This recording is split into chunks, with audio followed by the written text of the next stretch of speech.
Life involves give and take, so in this picture, who is the acid? And the answer is...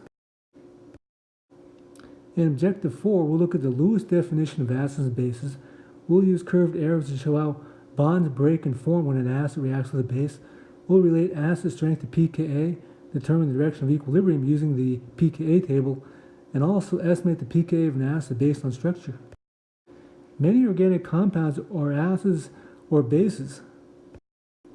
This means many organic reactions undergo acid-base reactions. Now, these acid-base reactions are very fast. Here's two examples. Dirty socks is a base. You can neutralize that dirty sock smell with an acid. An ant bite stings because the ant venom contains an acid, so you can use a base to neutralize that acid. Fire ant venom is a base, so you can use an acid to neutralize that base.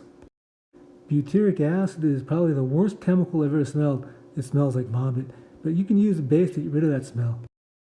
And with amino acids, the charge depends on the pH. E-cigarettes is a nicotine delivery system. The pH will determine whether the nicotine is in the free base form or the protonated form. The protonated nicotine is less harsh or more pleasant than the free base form. In Lab 2, you can apply your knowledge of acids and bases to separate a mixture. What you'll do is you'll add a base which reacts with one compound but not the other. That's how you'll separate one substance from the other. That's called an acid-base extraction. In general chemistry, we say that acids are proton donors and bases are proton acceptors.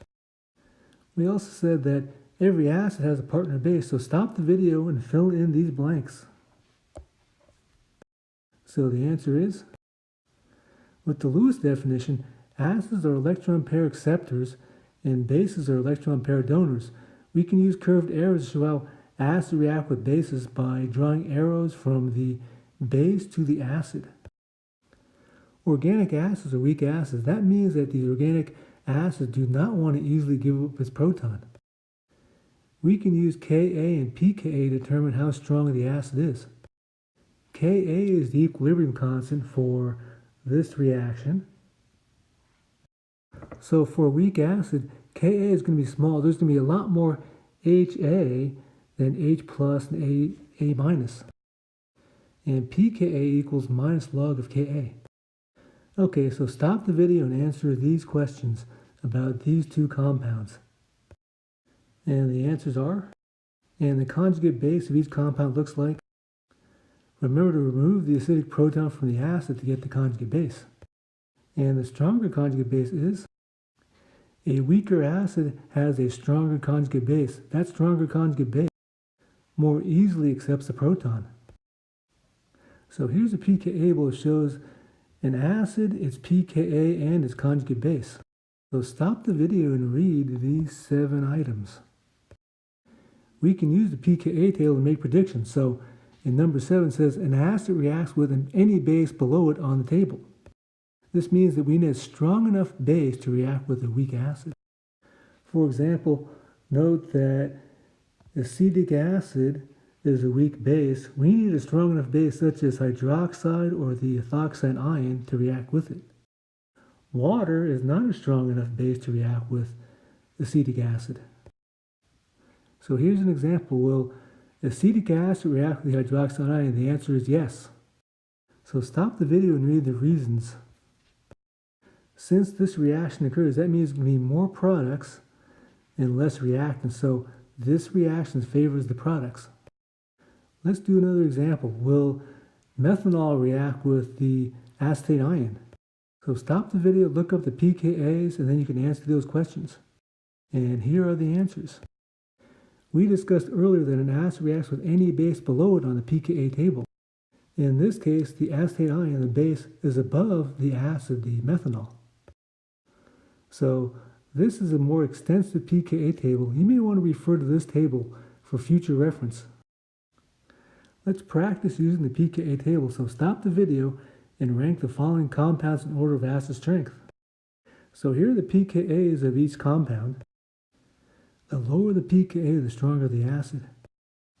So compound 2 is the strongest acid, compound 3 is the weakest acid.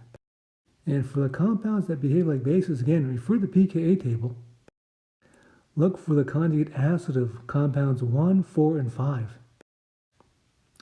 You may not have the experience at this point to determine which hydrogen is the acidic proton.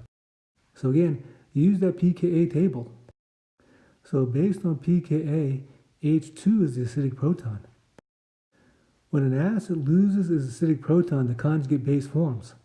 So stop the video and determine the conjugate base of acetic acid.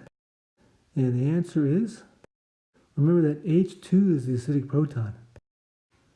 More practice with the pKa table, so stop the video and determine the pKa of each proton. And the answer is, so the most acidic proton is H3. We can also use the pKa table to identify a base which reacts with an acid. So stop the video, determine the pKa of H1 and H2, and determine a base to use.